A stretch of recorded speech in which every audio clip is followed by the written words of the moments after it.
विद्यालय और गणशिक्षा विभाग ओडिशा सरकारଙ୍କ निर्देशरे ओडिशा विद्यालय शिक्षा कार्यक्रम प्राधिकरण आनुकूल्य रे सारा राज्यर विद्यालय रे गत 22 तारीख रु चालू रही शिक्षा सप्ताह पालन।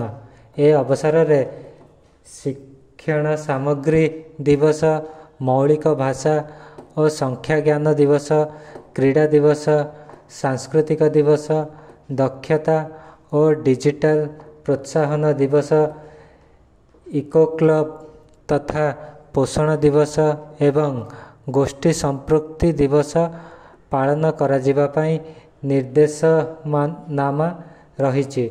आज षष्ठ दिवस रे ओडगाँ ब्लॉक मसाबारी क्लस्टर अंतर्गत उद्धव सरकारी उच्च प्राथमिक विद्यालय रे पालित होईची एक नियारा कार्यक्रम माँ पाई गछटिए। ए परिप्रेक्षी रे छात्र छात्री माने निज निजर माँ मानक सह मिसी विद्यालय हता मध्यरे वृक्षरोपण करथिले। स्थानीय सरपंच सस्मिता पात्र, मसाबारी आंचलिक साधन केन्द्र संयोजक जसवंत पट्टनायक, मातृमंच सभापति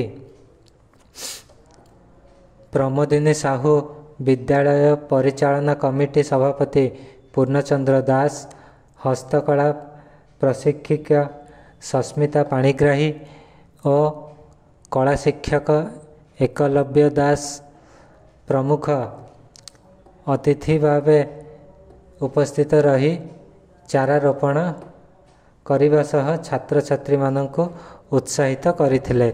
माँ माननक मध्यरे मिलीबाला साहू, शैलबाला राज, सुनीता साहू, रश्मिता सेठी, सुजाता साहू, लक्ष्मीप्रिया जेना, झिल्लीबाला नाहक एवं बापा माँ मध्यरे विद्याधर बेहेरा, भगवान दल बेहेरा, लक्ष्मण दल बेहेरा, अक्षय कुमार दास, प्रसन्न कुमार नायक, प्रकाश चंद्र साहू, गौरहरि साहू एवं छात्र प्रतिनिधि अशोक कुमार दास, छात्री प्रतिनिधि अन्नपूर्णा जेना उक्त कार्यक्रम रे सामिल होइथिले। प्रधान शिक्षयित्री उषाराणी दास और शिक्षयित्री सस्मिता कुमारी पंडा कार्यक्रम परिचालना करथिले। विद्यालय तरफ कला, साहित्य, हस्तकला संपर्कीय आलोचना चक्र और सचेतनता सभा मध्य अनुष्ठित होइथिला। ब्यूरो रिपोर्ट, पर्यवेक्षक, ओडिशा।